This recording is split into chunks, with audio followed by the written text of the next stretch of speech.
जोर से, इसलिए बोलो रामकृष्ण भगवान की।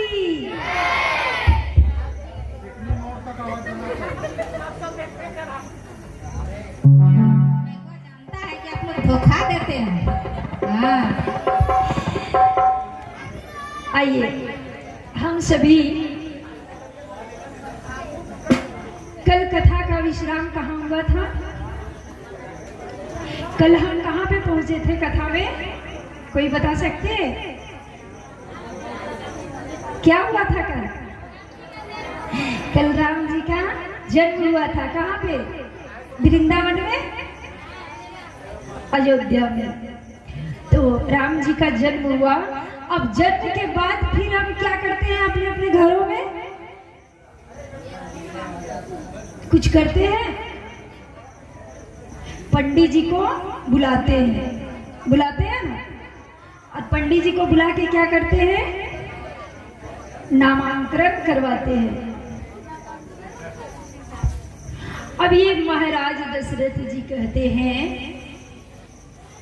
कि हमारे घर जाकर नाम सुनत शुभ होई, मोरे गृह आवा प्रभु सोई। हमारे घर कौन आए हैं जिनका नाम सुनने मात्र से शुभ होने लगता है, वो प्रभु हमारे घर में विराजमान है। अब जैसे गुरुदेव जी का आगमन हुआ तो गुरुदेव जी आए तो इन लोगों सभी चारों भाइयों का नामांकन शुरू किए। अब जब इनका नामांकन की घड़ी आई तो भगवान वशिष्ठ जी कहते हैं कि इनके नाम अनेक अनुपा, मैं नृप कहब सोमति अनुरूपा। इनके नाम जो है वो अनेक है। कोई गोविंद कहता है, कोई भगवान कहते हैं, कोई ब्रह्म कहते हैं, कोई ईश्वर कहते हैं, कोई कृष्ण कहते हैं, कोई बिहारी कहते हैं, कोई कुछ कहते हैं। यानी जिनका जैसा अनुभव होता है भगवान को नाम धर के और पुकारते हैं। लेकिन फिर भी गुरुदेव जी महाराज कहते हैं कि हम अपने अनुसार इनका नाम रखेंगे। अब वो क्या नाम रखते हैं? कहते हैं कि जो आनंद सिंधु सुख राशि, सी करते त्रिलोक सुपासी। जिनके नाम से तीनों लोकों में सुख होगा।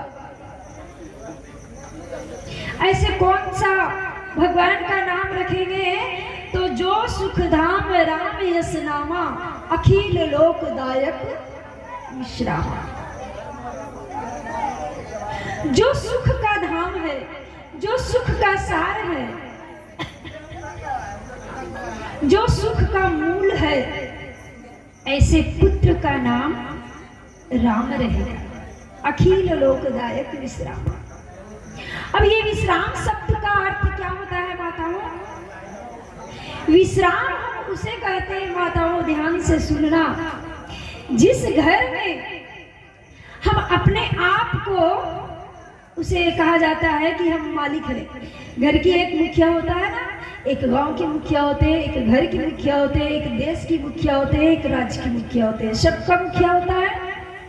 जो घर की मुखिया है, अगर उसे अपशब्द घर वाले कह दे, क्योंकि देखिए घर को चलाना, एक लंबे ट्रेन को चलाना वो आसान हो सकता है, लेकिन हमारे घर को चलाना ये बड़ा विडंबना हो सकता है, बहुत कठिन है। तो जो घर के सदस्य का ऊंच नीच बात को सुनकर भी वो जो मालिक रहते हैं ना, उन्हें हर प्रकार से सुनना पड़ता है। और जो सुनने का मतलब क्या है? वो विष रूपी वचन है, और जो उसे पीकर और फिर भी ये घर परिवार के लोगों का भलाई सोचते हैं, इन्हें विश्राम कहा जाता है। हमारे श्री राम जी भगवान संपूर्ण रामचरितमानस में आप देखे होंगे, टीवी सीरियलों जिसका जैसा व्यवस्था है वो देखे होंगे, भगवान को अयोध्या से लेके लंका तक कहीं ना कहीं इल्जाम लगाने वाले मिले ही हैं। लेकिन क्या भगवान भटके? भगवान कभी कहें कि हम ये भक्त का सहयोग नहीं करेंगे, भक्त पर कृपा नहीं करेंगे? नहीं, भगवान अपने कर्तव्य पर सक्षम रहे। तो ऐसे जीव को हम, ऐसे परमार्थ को हम क्या कहेंगे? इनका नाम राम रहेगा। अब कहते हैं कि विश्व भरण पोषण कर जोई, ताकर राम भरत अस होई। हे महाराज दशरथ, जिनसे विश्व की भरण पोषण होता है ना, आने वाले दिन में भरण पोषण जिनसे होगा, ऐसे पुत्र का नाम हम भरत रखते हैं। कहते हैं कि जाके सुमिरन तेरी पुनासा, नाम शत्रुधन वेद प्रकाशा। जिनके सुमिरन मात्र से शत्रु का नाश हो जाता है, उसका नाम क्या रहेगा? शत्रुधन। कहते लक्ष्मण ना धाम नाम प्रिय,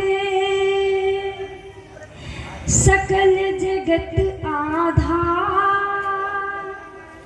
गुरु वशिष्ठ तेहि राखा, लक्ष्मण नाम उदार। लक्ष्मण धाम राम प्रिय, जो राम के प्रिय है।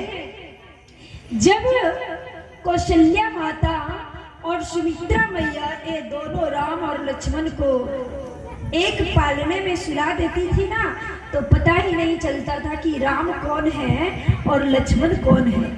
तो मैया कौशल्या कहने लगी कि हे गुरुदेव, हमें तो पता ही नहीं चलता है कि ये दोनों बालक में राम कौन है और लक्ष्मण कौन है। गुरुदेव जी महाराज कहें कि जिनके नेत्र चरण की ओर जाता है वो लक्ष्मण है, जिनके नेत्र सर की ओर आता है, आंखों में मिलता है, वो राम है। इनका जो भक्ति है वो जन्म जन्मांतरण से है। तो ऐसे पुत्र का ये इस प्रकार से चारों भाइयों का नामांकन किए। अब नाम को याद रखना ये भी बहुत कठिन है। हम बच्चे को नाम तो राम और कृष्ण रख देते हैं, लेकिन हम कभी वो राम और कृष्ण कहकर बच्चे को नहीं बुलाते हैं। लेकिन हमें जब भगवान का नाम पड़ा है बच्चे को, तो वही नाम लेकर बुलाना चाहिए। क्योंकि कभी कभी ऐसा होता है, किसी माता पिता को देखते हैं कि बच्चा का नाम अगर पूछा जाए तो कुछ देर से वो अपने बच्चे का नाम बताते हैं। एक बार की बात है कि एक पति और पत्नी दोनों ससुराल गए। यानी पति गए ससुराल अपने पत्नी को लेकर। अब दोनों जैसे गए तो बेटी और दामाद आई है। इनकी सासू माता क्या की कि बढ़िया बढ़िया भोजन बना करके और इन्हें स्वागत किया। अब उसमें जो भोग लगाई है, तो दामाद जी कितने दिनों के बाद आए हैं, तो मैया क्या की कि कड़ी बड़ी बनाई। क्या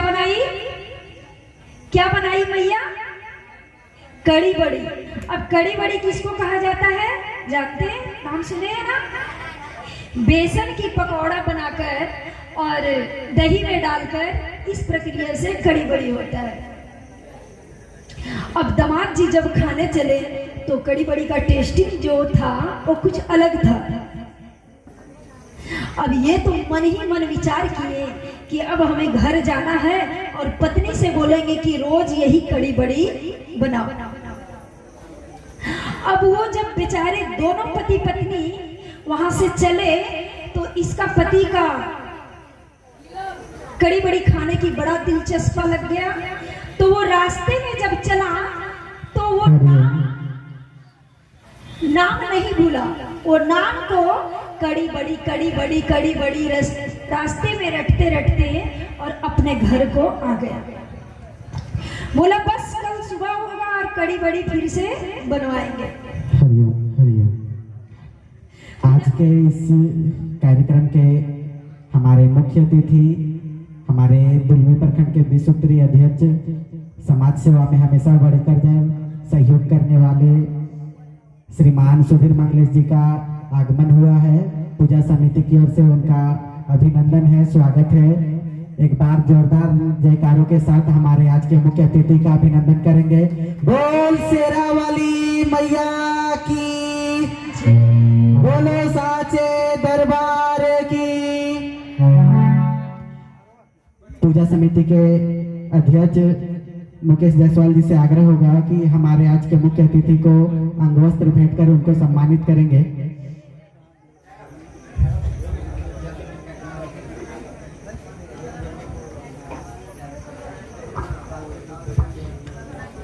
बारिश के कारण आज का पूरा शेड्यूल थोड़ा इधर उधर हुआ है। आज के हमारे बीच उपस्थित मुख्य अतिथि श्रीमान सुधीर मंगलेश जी हैं। इनको आरती में भी उपस्थित होना था, बारिश के कारण उपस्थित नहीं हो पाए हैं। एक बार जोरदार तालियों के साथ हमारे आज के मुख्य अतिथि।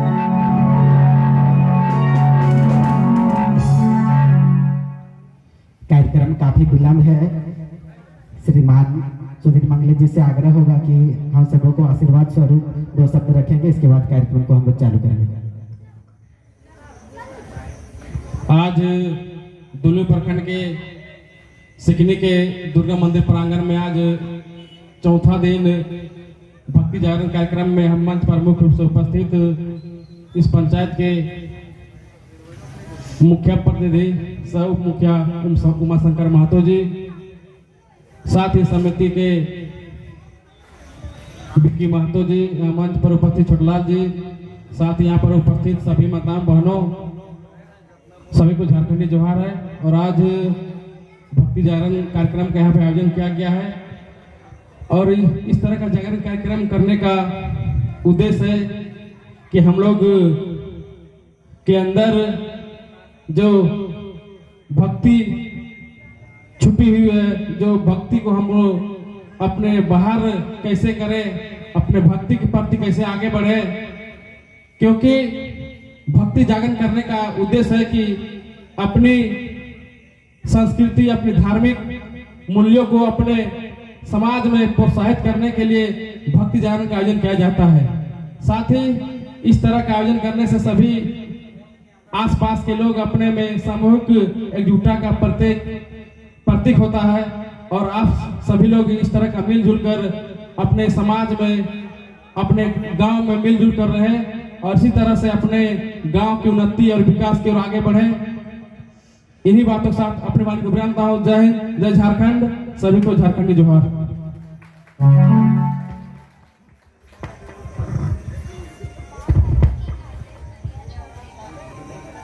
अब कार्यक्रम को आगे बढ़ाने के लिए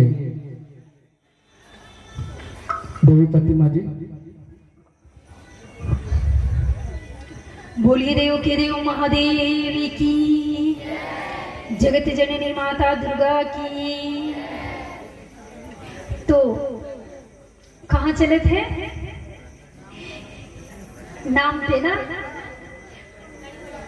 कड़ी बड़ी।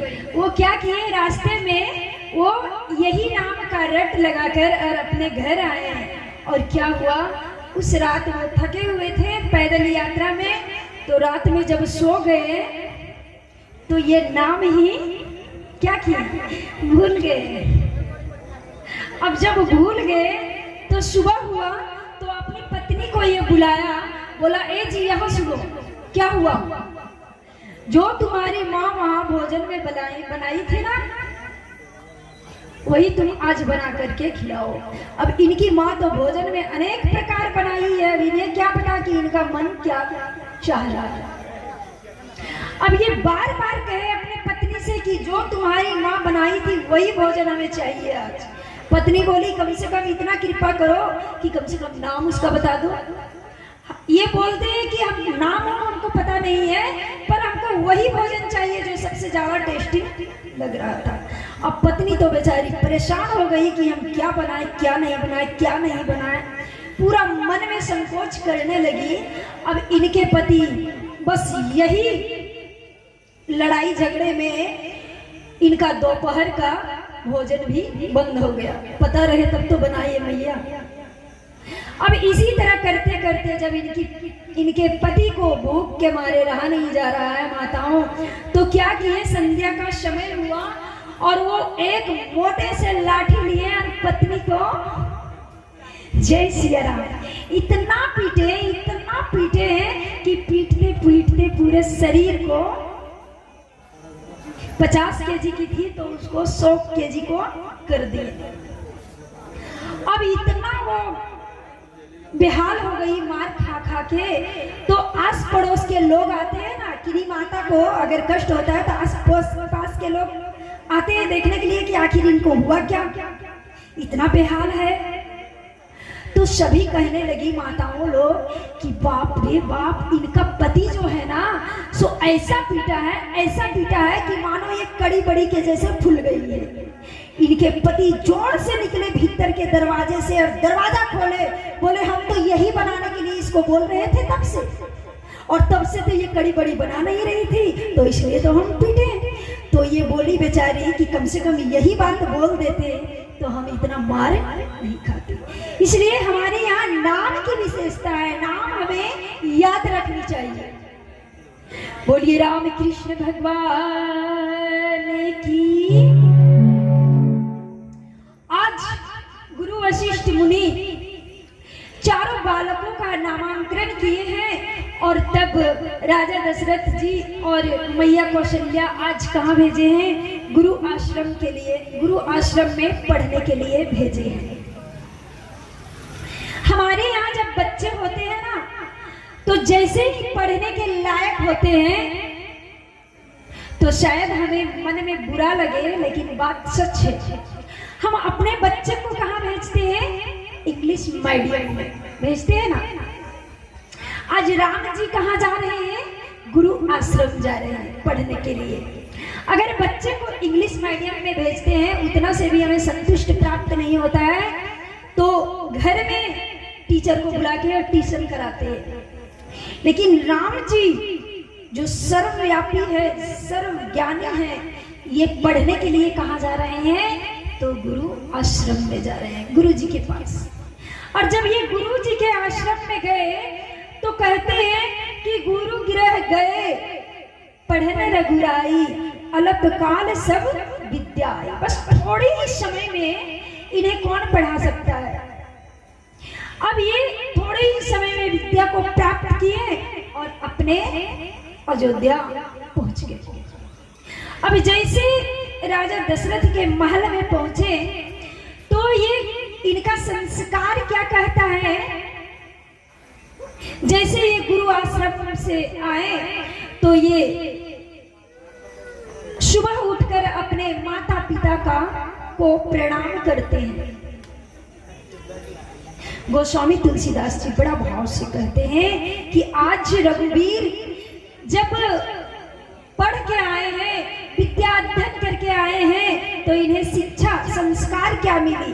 देखो माताओं, अपने बच्चे को कार दो ना या दो, जरूरी नहीं है कि इसे हम मोटर कार खरीद कर देंगे, लेकिन हम अपने बच्चे को संस्कार अवश्य देंगे। ये गुरु आश्रम में संस्कार मिलती है। ये क्या किए, जब गुरु आश्रम से आए तो संत जन कहते हैं कि प्रातः काल उठी के रघुनाथ, प्रातः काल उठी के रघुनाथ,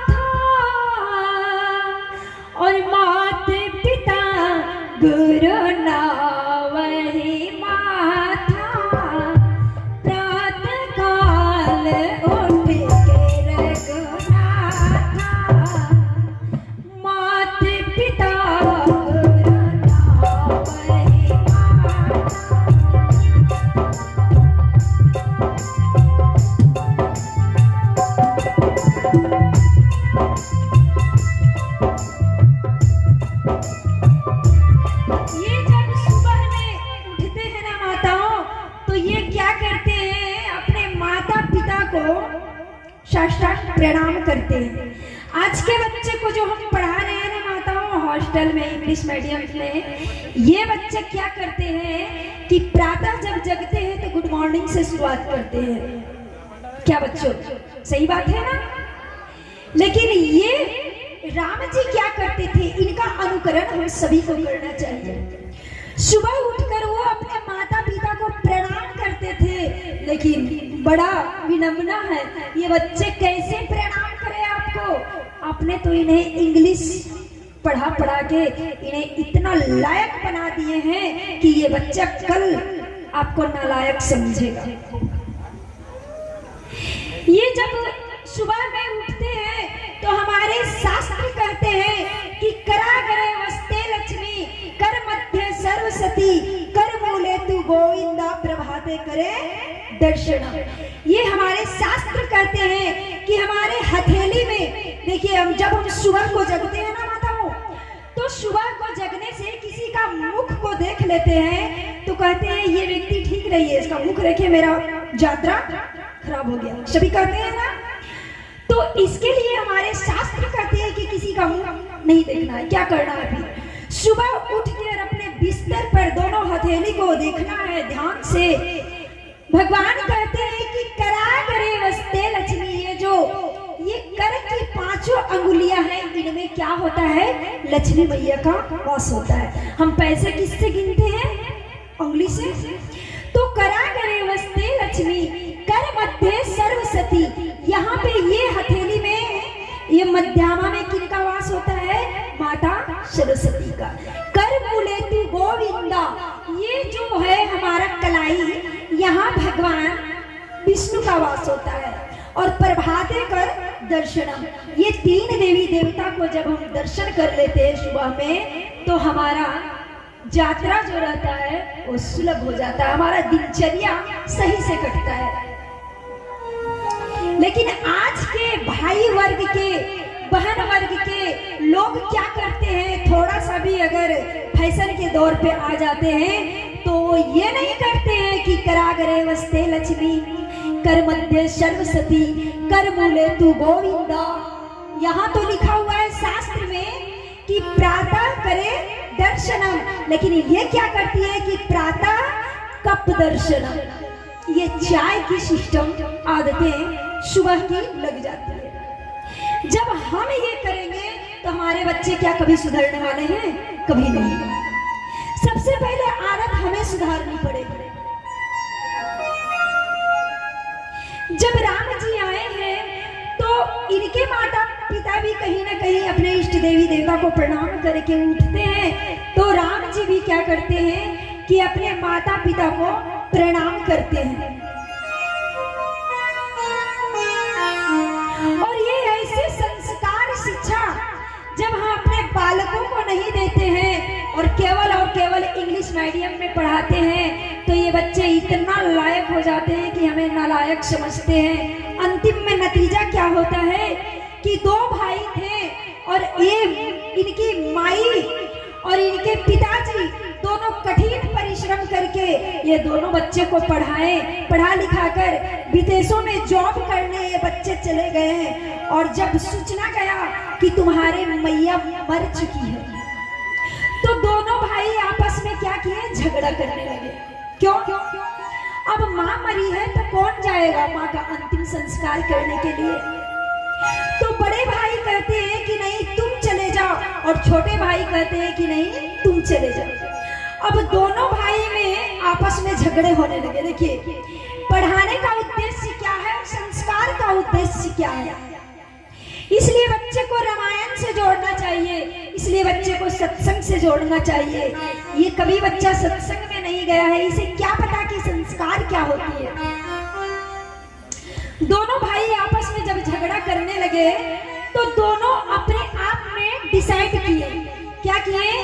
बड़े भाई कहा कि सुनो बाबू, बड़े भाई माँ का और छोटे भाई, बड़े भाई पिता का और छोटे भाई माँ का।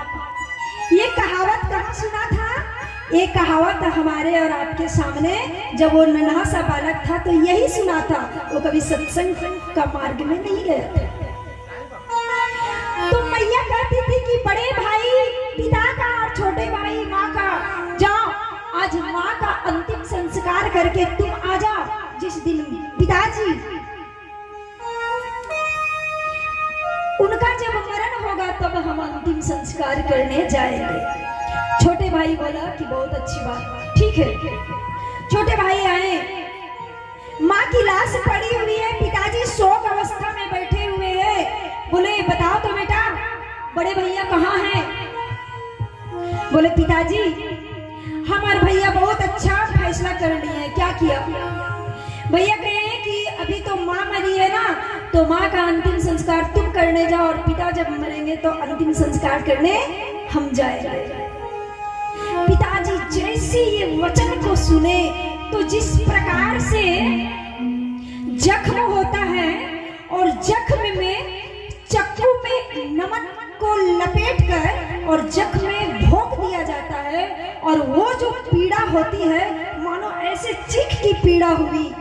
और तब ये पिता जाकर अपने कमरे में गए, अपने घर में गए और पंखा चलता था और उसी में फांसी के फंदे लटका दिए। लेकिन फांसी के फंदे में चढ़ने के पहले ये पिता क्या किए कि जितना भी इनका सर्वस्व प्रॉपर्टी था वो सरकार के नाम से लिख दिए और लिख दिए कि अरे पुत्र, बड़े भैया इतना परेशानी क्यों उठाएंगे, फिर से आना पड़ेगा ना। ऐसा करो पुत्र कि तुम आ ही गया है तो माँ का भी अंतिम संस्कार कर लो, साथ साथ में पिता का भी अंतिम संस्कार कर लो और ये झंझट से मुक्त हो जाओ और दोनों भाई काम में जाके लीन हो जाओ। बताओ ऐसी संतान हमारे और आपके होंगे तो ये संतान किसी काम का है क्या? ऐसा संतान ना हो तो बहुत अच्छा रहे। तो हम निरंतर प्रयास करेंगे कि इन बच्चों को हम संस्कार से कैसे जोड़े कि आने वाली पीढ़ी में, आने वाली समय में हम बुजुर्गों का सत्कार करें।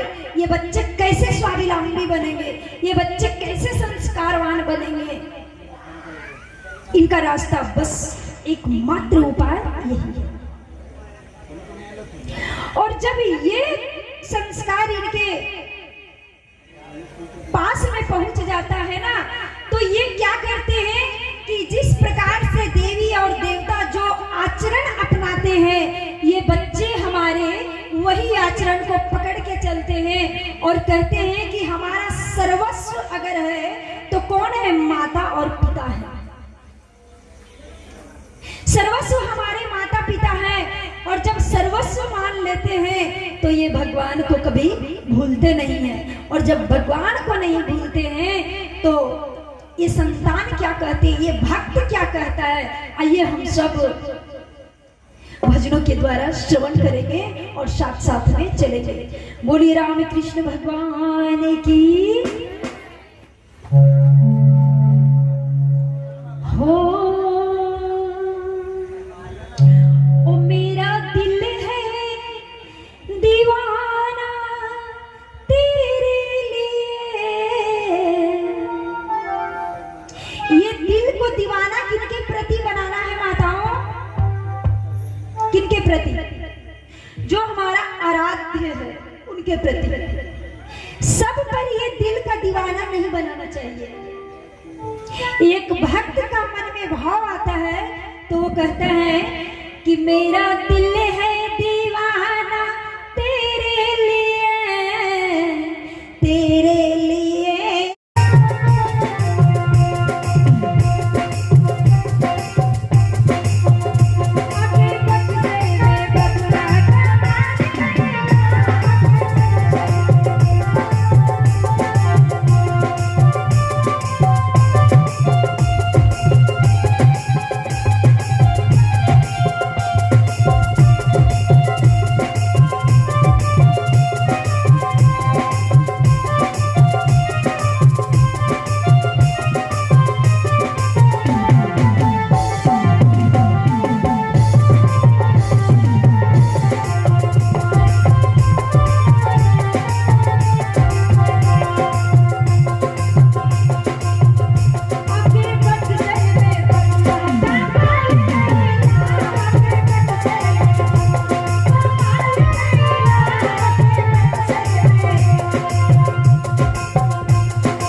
पुत्र के साथ बक्सर पहुंचे तो ताड़का का हरण किए।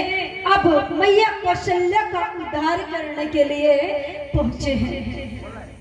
विश्वामित्र जी कहते हैं कि हे राम और लक्ष्मण, हे राम जी, ये वही स्त्री है जो बिना किसी गलती के ये पाषाण बनकर तपस्या आपके नाम का कर रही है कि कब हमारे श्री रघुनाथ जी आएंगे और हमें तरन तारण करेंगे। क्योंकि कहा जाता है माताओं कि जब भगवान विष्णु वृंदा के साथ जब अत्याचार किए थे, अभद्र व्यवहार किए थे, तो वृंदा जी भगवान विष्णु को श्रापित कर दी थी। लेकिन आज इनके ये अहिल्या के साथ जब देवराज इंद्र अभद्र व्यवहार किए तो ये माता अहिल्या चुपचाप अपने पति का श्राप लेकर और ये पाषाण बन गई। ये भी एक तपस्विनी महिला है। ये भी अगर चाहती तो अपने पतिदेव को श्राप से कुछ ना कुछ कर डालती, लेकिन ये अपनी मजबूरी को समझकर आज पत्थर बन गई है। और ये इनकी मजबूरी नहीं है, ये हम सभी मातृत्व शक्ति और बहनों को भी मजबूरी है आज के समाज में। ये त्रेता की बात नहीं है, ये अब की भी बात है। हमारे पास जब अभद्र व्यवहार किया जाता है तो हम क्या करते हैं, हम चुपचाप रह जाते हैं। क्यों चुपचाप रह जाते हैं? क्योंकि अगर हम हल्ला करें तो हमारा इज्जत क्या होगा, क्या होगा, डाउन होगा। अरे ये तो लड़के हैं, लड़के को क्या जाता है, पर लड़कियां अगर थोड़ा सा भी चीख की आवाज की तो इन्हें इल्जाम पर इल्जाम लगाया जाता है।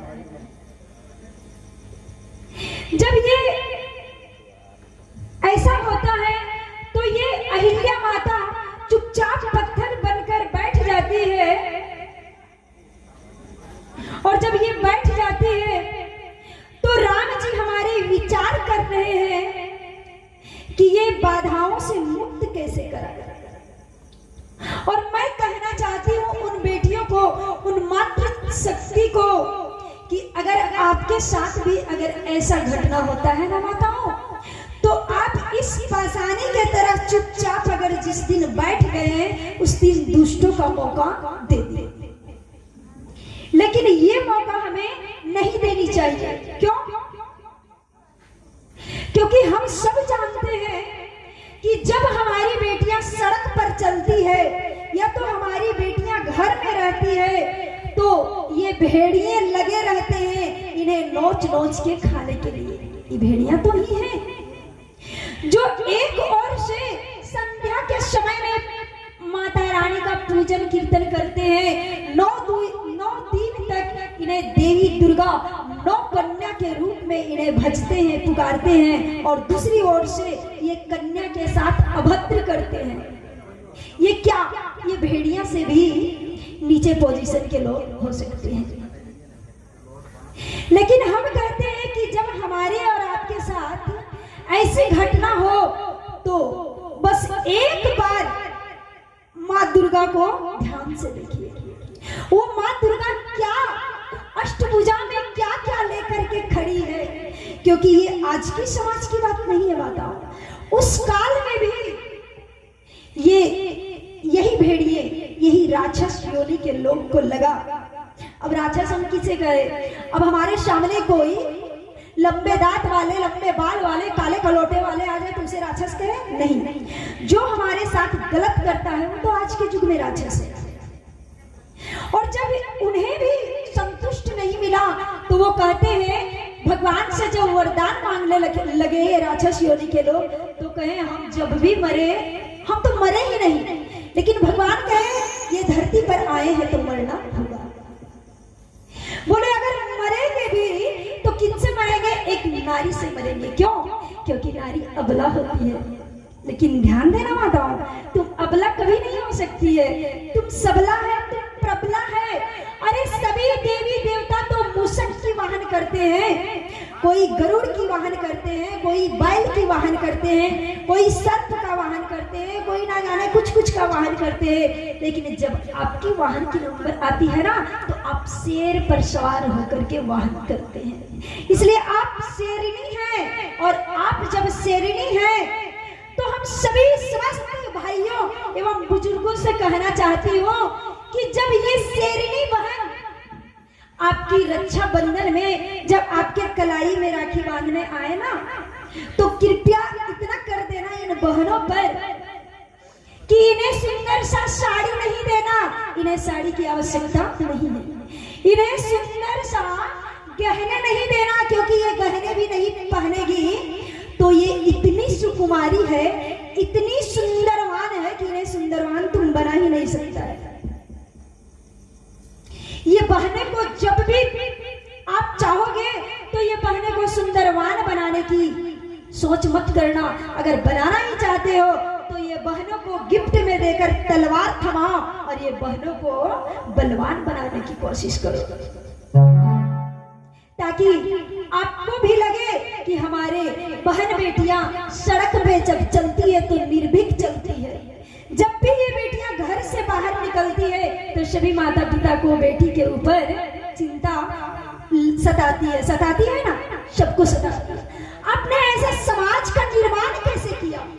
अरे थोड़ा सा हम सभी, जहां तक भी हमारी आवाज जा रही है, सभी नवयुवक से कहना चाहती हूँ हम, अरे भाइयों थोड़ा सा दृष्टि को दूर ले जाओ। स्वामी विवेकानंद को एक झलक देखो। जब ये विदेशों के शिकागो में गए ना, तो एक मैया जब इनकी भाषण सुनी तो मोहित हो गई। जब ये भाषण लेकर बाहर दरवाजे पे निकले तो मैया आकर सामने में खड़ी हो गई। मैया कुछ भाव लेकर आई, बोली अरे स्वामी विवेकानंद, आपके जो चरित्र है वो चरित्र हमें बहुत अच्छा लगा।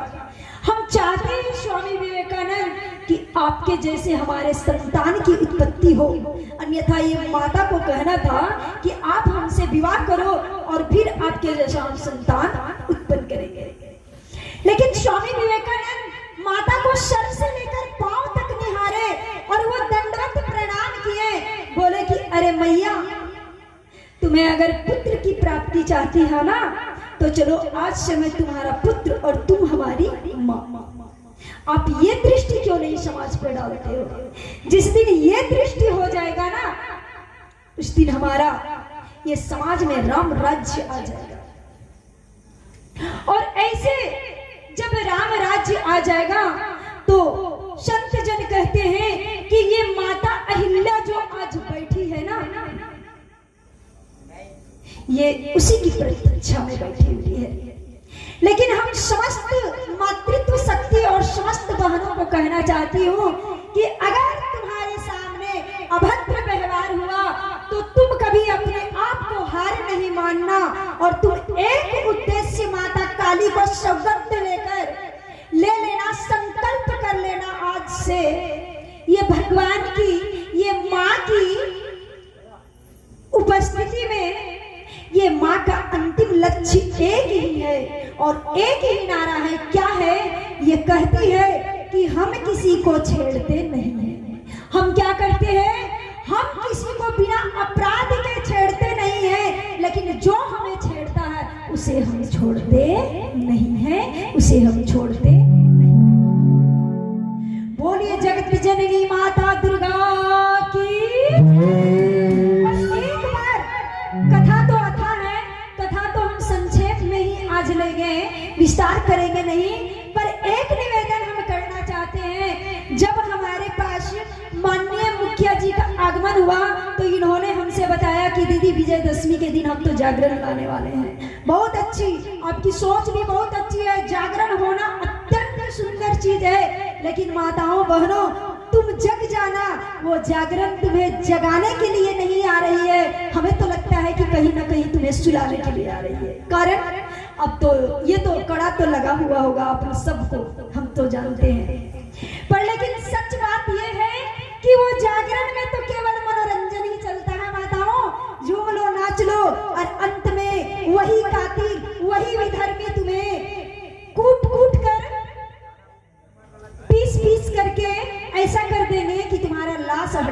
का भी ठिकाना नहीं रहेगा समय में, लेकिन तुम जग जाना। और उस जागरण में विजयदशमी कहा जाता है, विजयदशमी कहा जाता है ना। और विजयदशमी किस उपलक्ष्य में मनाया गया है माताओं? जिस दिन ये राक्षसों का माँ दुर्गा वध की थी ना, उस दिन विजयदशमी मनाया जाता है। इसलिए उस दिन जागना और एक बार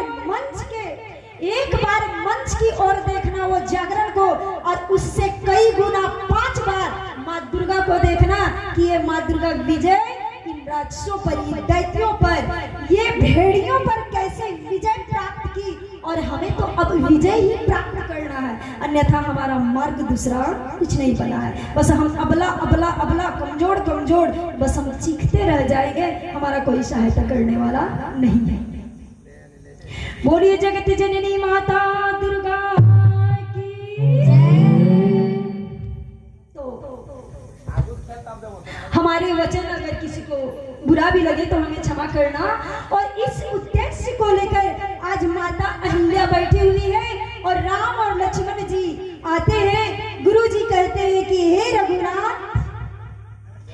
रघुनाथ, बस थोड़ा सा आपके चरण के रज की इंतजार में बैठी हुई है, तपस्या मेरी है। हे प्रभु, थोड़ा सा इन पर कृपा कर दो, क्योंकि ये संसार में कृपा करने वाले कोई नहीं मिलेंगे माताओं। जब भी कृपा करेंगे तो परमात्मा ही कृपा कर सकते हैं। मैया अहिल्या कहती है कि हे प्रभु, हम पे दया करो। ये भगवान कहते हैं, संत महात्मा कहते हैं कि गौतम नारी साप बसा, उपल देह धरि धीरा, चरण कमल रज चाहती, कृपा करो रघुवीरा। बोली सियावर रामचंद्र भगवान की।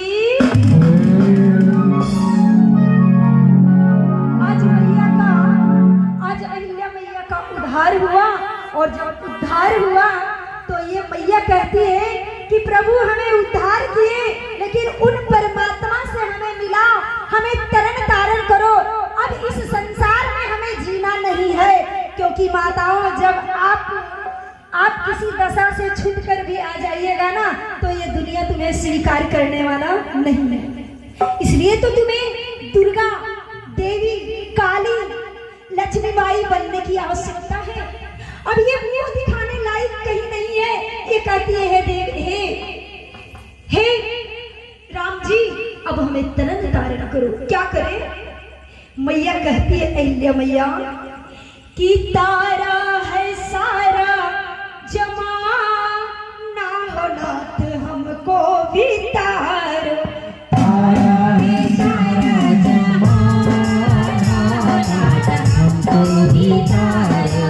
तारा है सारा जमाना हो नाथ, हमको भी तारो। तारा है सारा जमाना हो नाथ, हमको भी तारो।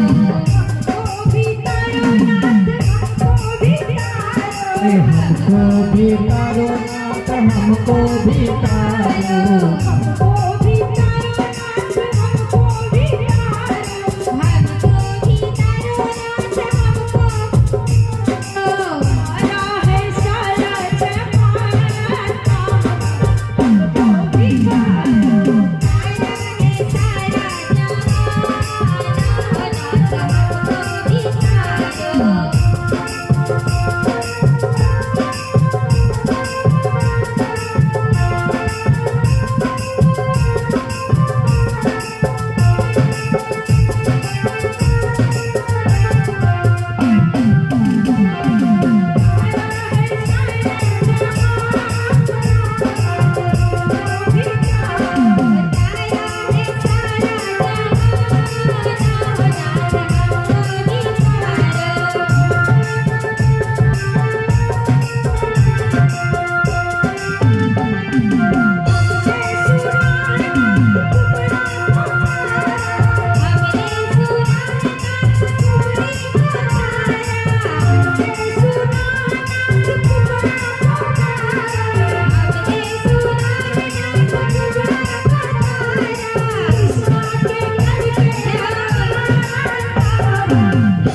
बोलिए राम कृष्ण भगवान की जय।